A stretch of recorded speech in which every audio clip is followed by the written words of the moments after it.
Okay, so I'm just going to give a little rundown of my text-based game. It's called Window, and here's my little blurb here. Basically, it's about skimming and how much information we need versus how much we want to be engaged in a story, and transferring a short story novelette type narrative into a game. So it's based off of this textadventures.co.uk website, which provides coding for you, and you can change your settings to be either simple or complex. I'm on a more complex setting here, just because it allows for more options. So you start here in the condo living room with the player, and the first room's fairly simple. And you move into the next room, and in each room there's a variety of objects, and looking at each object will give more insight into the story itself or the characters. You play as a girl named Ashley, and you discover more about her the more that you interact with her surroundings. I call this the first sequence, where you start in bedroom for child and move into exactly the same room. These four I consider the first sequence or first chapter, and where items may not be listed when you enter the second room, the objects still remain from the room before. You move into the next chapter, which is her new home, starting her new room, and you can then discover her entire household, including her parents' bedroom, a small bedroom off of her parents' bedroom, into the kitchen, the dining room, the second bathroom, the office, and the living room. Basically, to get through this second part and the first part, there's a short puzzle, and you have to discover the puzzles by looking around and looking at pictures or in mirrors and trying to unwind what the room or the house needs you to do to move forward. In the living room, we also get the first bookshelf, which is a series of books or little short free writing things about important or semi-important aspects of Ashley's life. So there's quite a few there, in no particular order. So once you get into the front lawn, then you can move into school, where she can go to her lunchroom, the school hallway, the gymnasium, and then out to the parking lot, and you meet a character named Eric. You then move into prom, and the same parking lot, and your own car to McDonald's, to Forested Road. So that's pretty much the third sequence.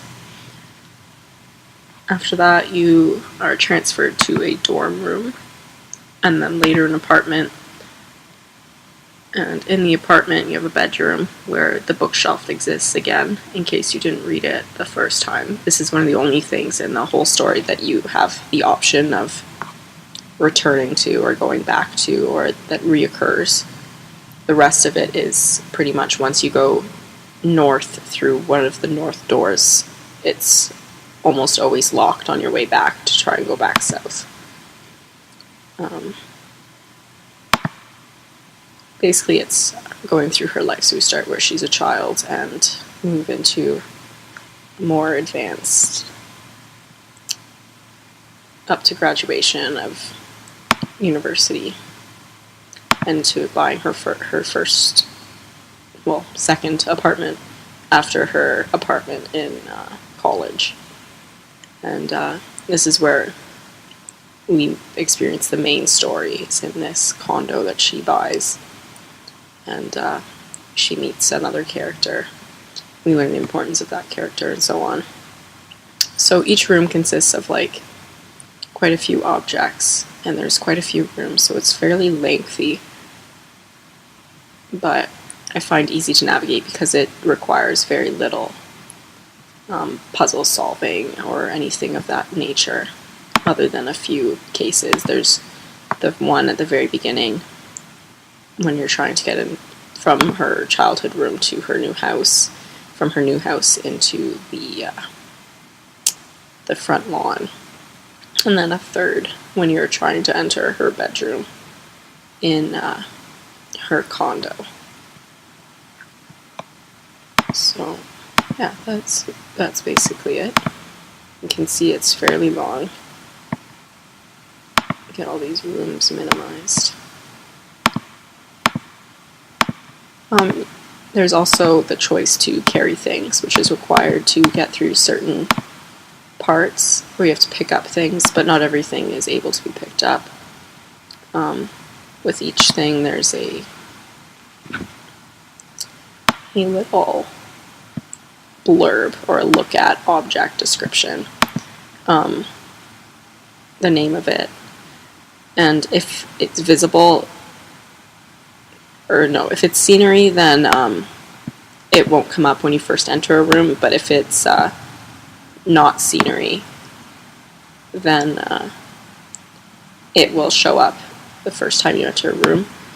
Often if you enter a room and it's the same room, like this familiar condo living room leads into exactly the same space but with more storyline, these objects exist as scenery, but which means they won't show up when you enter, but they exist still if you wish to interact with them and can remember what was in the room, etc. So let's just minimize these.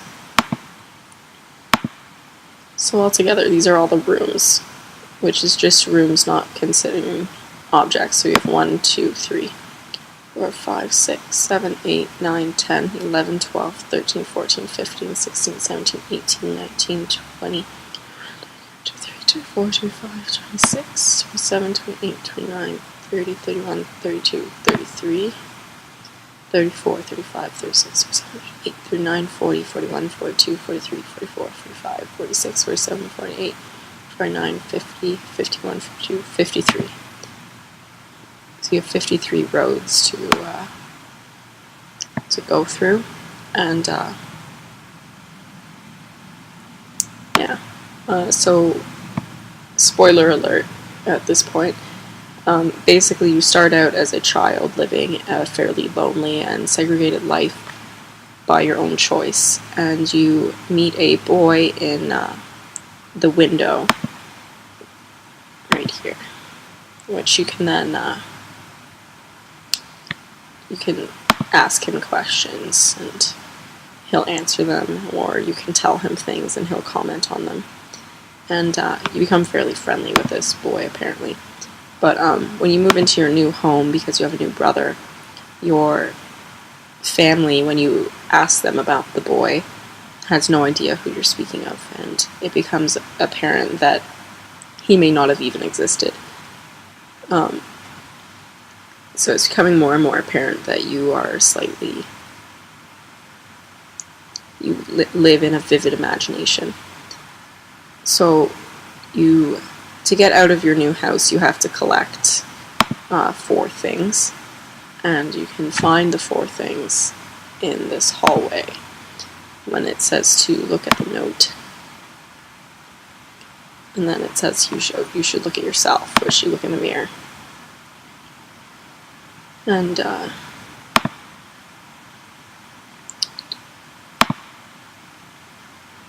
mirror. So when you use your mirror, you look like yourself, your hair's been cut, blah blah blah.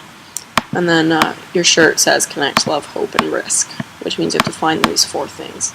The one you've already come in with, you take a tin can telephone that you've been using to talk to the boy in the previous sequence, which is your connect. Love would be the locket that you find in the kitchen. Hope is the green plant that you find growing in your parents' bedroom or bathroom. And risk is the pair of dice you find under your parents' dresser. Once you have those 4 things, you can move on into the high school setting where you meet a boy named Eric who's very popular, and you realize that you're not much for friends, and it's a very difficult experience altogether. And he ends up taking you to a dance, and you lose your virginity in his car, and then he dumps you off on the side of the road, which eventually leads you to prom, which you experience alone, and whatnot, and then you go into your dorm room, essentially. You continue on with this narrative of difficult adjustments to social situations and so on, and eventually you adopt a cat and move into a condo once you get a job. In the condo, you first have a very nice condo view, and you're very excited, but they build a condo right next to yours, which hints back at the first condo living room up here, where you can look out the window and experience similar narratives and lines to when they're building the condo here. And a man ends up moving into the condo and ends up falling for you, and he takes you out, and you have a very good time. His name is Mark. And it leads you to a point where you invite Mark upstairs to your room, and you then are transferred to the condo living room, and you have to have, it's 4 things. So, car, space. If you go to this familiar condo, the scrap paper.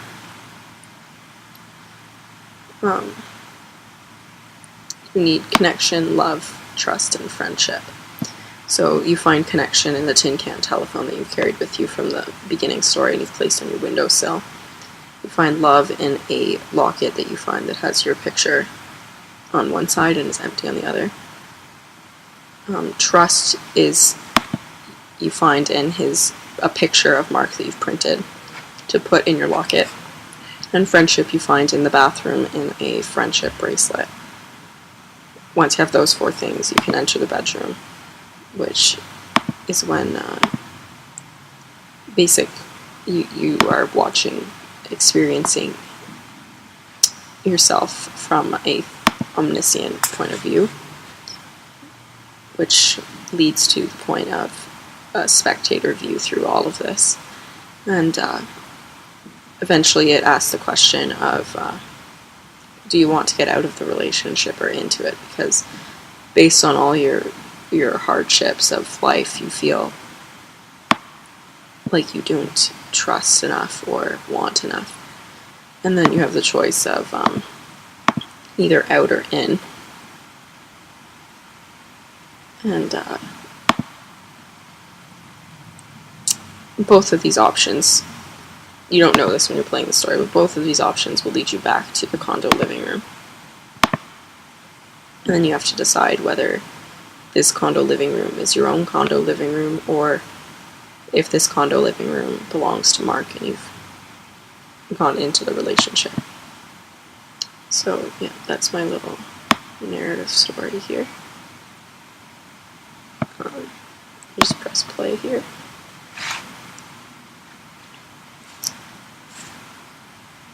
Takes a few seconds to load. Alright, so here is how it exists in a playable space.